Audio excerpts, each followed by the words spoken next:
I tested the best hybrid cameras to find the best ones, but I realized a good hybrid camera needs to have a few key features. Otherwise, most cameras are only good at photos or videos and they're not truly hybrid. So in this video, we'll talk about the best hybrid cameras and what key features you should look for. Also, I'll leave links down below for the best pricing on all the cameras. So the first camera on this list is maybe the most popular hybrid camera right now. And that's because it takes the specs of a pro camera but puts it inside a small and sleek body that is much better for hybrid shooters, and it also has brand new AI features, and that is the Sony A7C Mark II. But this is just the first camera on our list, and there's other cameras later on that might be better for someone that's just starting out and on a smaller budget, or professionals that are looking to upgrade that need some serious horsepower. Now, what makes the A7C Mark II such a great camera is the combination of the sensor and processor at this price point. It has a 33 megapixel full frame sensor that is going to give you an incredible amount of resolution that benefits both photo shooters and video shooters. And we'll dig into exactly how it helps later on. But one of these examples is the fact that the A7C II is incredible in low light, and you can shoot as high as 10,000 or 12,800 ISO without too much grain, which is useful for both photo and video shooters. One of the best features in the A7C Mark II is the brand new AI-based autofocusing system. The autofocus itself is very fast and reliable, but it also has intelligent subject recognition for people, animals, cars, insects, plane, and the list goes on. But this way, this camera is going to be extremely easy to use. You simply point it at something and the autofocus is just set it and forget it. And this is going to be a huge quality of life improvement, not only for photographers, but especially for video shooters that are using a gimbal. Now, when it comes to actually shooting with this camera, it can shoot photos as fast as 10 frames per second, which is fast enough for most kinds of action. But there are cameras later in this list that are faster. However, the thing that really impresses me about the A7C II is the impressive frame buffer. It can shoot 1,000 JPEGs in a row without needing a break. So you can literally shoot forever, or you can shoot 44 uncompressed raw photos, which is perfect for professional work. And again, this is 33 megapixel 14-bit raw photos, which are just a dream to edit. There's so much flexibility when it comes to both light values and color. The one place that the high-resolution 33 megapixel really shines is actually video. It can shoot 4K video at 24 and 30 frames per second, but that video is actually downsampled from the full 33 megapixel 7K image area. So your 4K video at 24 and 30 frames per second is really going to give you the clarity and detail of 7K, which is basically double the resolution of regular 4K. And the A7C also has really solid 5-axis in-body stabilization, so your footage is going to be ultra smooth. And the A7C II also has really good slow motion options. It can also shoot 4K at 60 frames per second, sadly with a 1.6 times crop, which basically zooms in your sensor and gives you about an APS-C field of view.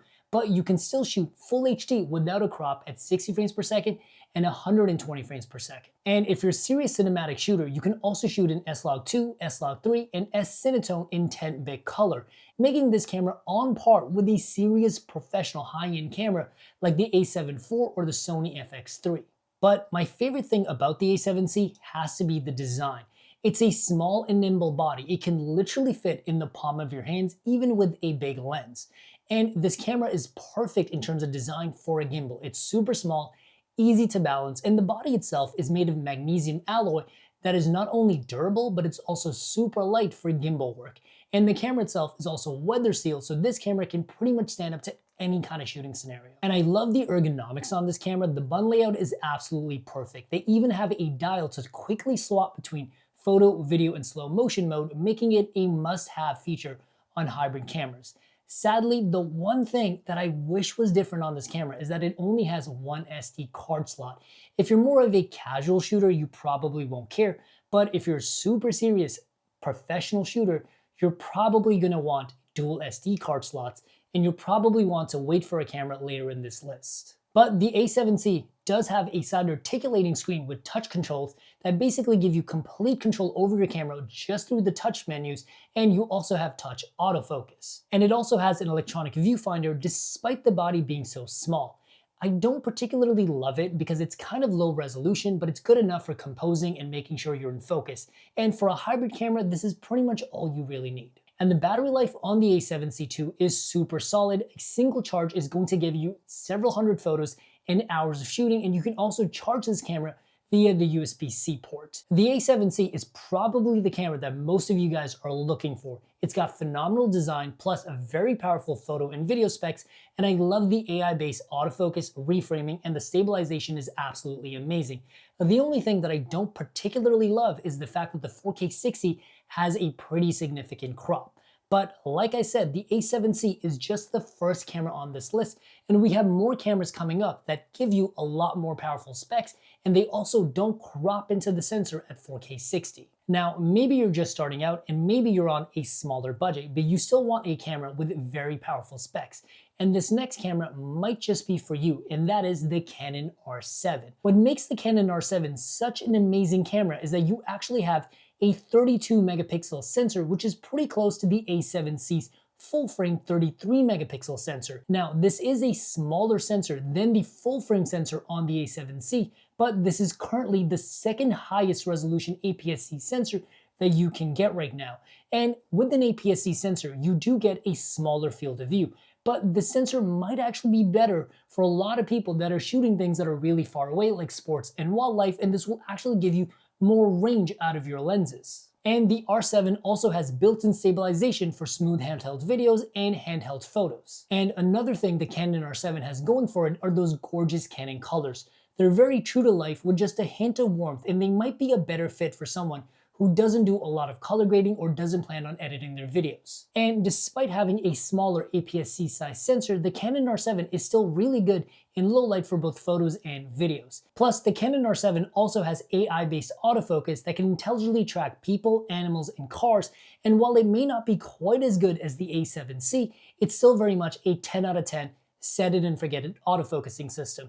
And it also has touch autofocus, so naturally the R7 also has a side articulating screen with touch controls just like the A7C. Now, when it comes to actually shooting with the Canon R7, this is where things get really juicy. The Canon R7 is shockingly powerful. In photo mode, it can shoot as fast as 15 frames per second. In electronic shutter mode, it can shoot as fast as 23 frames per second, which is actually way faster than the A7C and most of the expensive cameras out there. And when it comes to video, that 32 megapixel sensor really shines. Again, just like the A7C, you get 4K at 24 and 30 frames per second that is downsampled from 7K. So your 4K video really has the detail and clarity of 7K, but in a smaller and more manageable 4K file. The Canon R7 also does 4K 60 without a crop, which is a huge plus for video shooters. And it's also going to give you full HD at 60 frames per second and 120 frames per second without a crop. Now, if you're someone that's a cinematic shooter and you really like to color grade, you also have the C-Log 3 color profile for more flexibility with your colors in 10-bit color. So this is going to be perfect for those cinematic shooters. Design-wise, the Canon R7 is a pretty typical mirrorless camera. It's a well-built, solid body. It's made out of metal, not plastic, and it's also weather sealed, so it's a very durable camera. On top of that, it has a very robust grip, so it's great for handheld photos and videos, and it does have a very large battery. Plus, you also have a single button to go between photo and video mode, which is perfect for hybrid shooters, but for slow motion, you do have to open up your menus. And along with that, you do have a side articulating screen with touch autofocus and touch controls. And with that, you also have an electronic viewfinder with very fluid motion and really high resolution. And I actually prefer this electronic viewfinder over the one in the A7C. And the Canon R7 also has dual SD card slots. This way you can have an extra backup of all your recording, but you can also set it up so that you record photos and videos on separate cards. The Canon R7 is a phenomenal hybrid camera, and it also comes at a really great price. And this is one of those few cameras that really doesn't have a downside. It has great photo and video specs along with phenomenal design and ergonomics. And it's pretty much a no-brainer for someone who wants a great hybrid camera. Now, if you're someone that's a bit more of a serious shooter, the one feature you're probably looking for is a full-frame, high-resolution camera that doesn't crop in slow motion.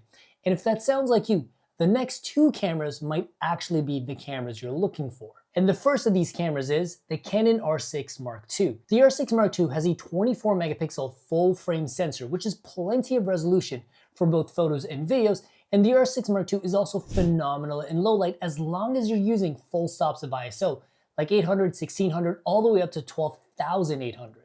And the R6 Mark II also has built-in stabilization directly onto the sensor, so you're going to get very smooth handheld video and crisp photos. And the R6 Mark II has the same AI-based autofocus that you also see in the Canon R7 that has subject tracking for people, animals, and cars.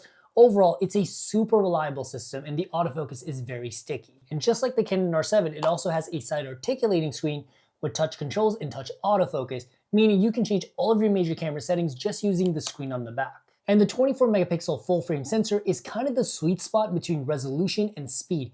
This camera allows you to shoot photos at an extremely fast rate and slow motion video without cropping into your sensor. When it comes to photos, the R6 Mark II can shoot 12 frames per second in mechanical shutter mode, but a ridiculous 40 frames per second electronic shutter mode, and the R6 Mark II has very little rolling shutter. And 40 frames per second is basically like shooting video, so it's pretty much impossible to miss your shot. And along with the amazing autofocus, this is a beast of a camera. Now, the other impressive thing about the R6 Mark II is that you can actually shoot 1,000 JPEGs in a row when shooting at 12 frames per second mechanical shutter mode. And with this, you can also shoot 110 raw photos without needing a break. But if you're in electronic shutter mode, you can only shoot 190 JPEGs or 74 raw photos, making the R6 Mark II an ideal sports or action camera without having to pay top tier prices. Now, video is my favorite part of the R6 Mark II because not only can it shoot 4K downsamples from 6K, but it can shoot this at 24, 30, and 60 frames per second, giving you downsampled 6K in every single frame rate. This way, you're going to get the best possible quality in every single frame rate, and there's no compromise in video quality or cropping into your sensor. And this is something the Sony A7C Mark II can't do. And you also have a full HD dedicated slow motion mode that allows you to record at 120 frames per second all the way to 180 frames per second, which is a frame rate you don't often see in cameras like this. And the R6 Mark II also has C-Log 3 for advanced color grading, but it also has the ability to record ProRes RAW using an external recorder like the Atom's Ninja. This way you get pretty much everything you could possibly want for cinematic filmmakers in this camera. Now, in terms of design, this is exactly what you want for a hybrid camera. It's well built, weather sealed, nice robust grip with a very large battery life. You can get several hours of video and hundreds of photos on a single charge. It also has a dedicated button on the left side of the camera to switch between photo and videos, but just like the R7, you have to go into the menus to switch over to slow motion mode. And a couple of features that I want to highlight on this camera is one, the side articulating touchscreen with touch autofocus, but you also have a joystick on the back for changing your autofocus points. And along with that, you also have dual SD card slots so you can record redundant backups, but also record photos and videos to separate cards. But my favorite thing about this camera, in terms of design at least, has to be the electronic viewfinder. The resolution in this viewfinder is phenomenal, but the fluid motion is also really good. So if you're tracking something while shooting, this thing definitely keeps up with you, and there doesn't seem to be any sort of lag, so it feels very one-to-one. In my opinion, the main appeal of the Canon R6 Mark II is the 4K 60 that is downsampled from 6K and also without crop, along with the 40 frames per second electronic shutter mode, making this one of the fastest and most powerful cameras you can get as a hybrid shooter. And if you want a rock-solid camera that's not going to let you down, the Canon R6 Mark II is a phenomenal choice. The one thing missing from all the cameras we've talked about so far is a super high-resolution camera. Often, high-resolution cameras don't shoot video very well, but there is currently one camera on the market that actually does shoot video while having a high-resolution sensor, and that is the Sony A7R V.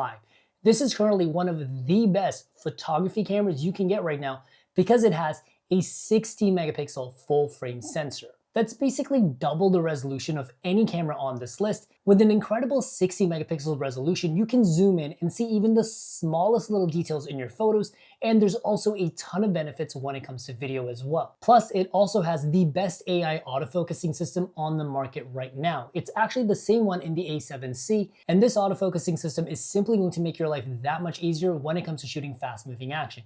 And just like the A7C, it also has built-in stabilization for smooth handheld videos and crisp photos. Now, when it comes to actually shooting with this camera, it can shoot 10 frames per second, but that's actually kind of impressive when you consider the fact that it's shooting massive 60 megapixel photos, and it has an enormous frame buffer of 538 raw photos or 1,000 JPEGs in a row. So in either mode, this camera can basically shoot forever, making it one of the best action and sports and wildlife cameras out there today. despite having a slower frame rate of only 10 frames per second. When it comes to video, the A7R V is one of the few mirrorless cameras out there that can actually record 8K video thanks to that 60 megapixel sensor. But it's not all puppies and rainbows, because when you're shooting an 8K video, you can only record in 10-bit color 420, meaning you get less color flexibility. When it comes to shooting 4K, you can shoot 4K at 24, 30, and 60 frames per second at 422 10-bit color.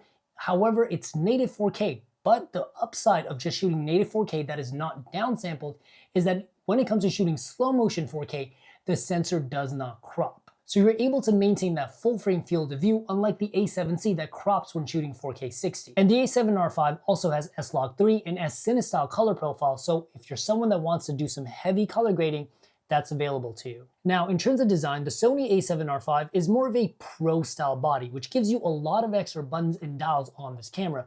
Some of the benefits are the fact that you get 4 custom buttons and 3 different custom modes on your mode dial. This way, you can pretty much set this camera up exactly how you want for your shooting style. And it also has a separate dial to switch between photo, video, and slow motion mode.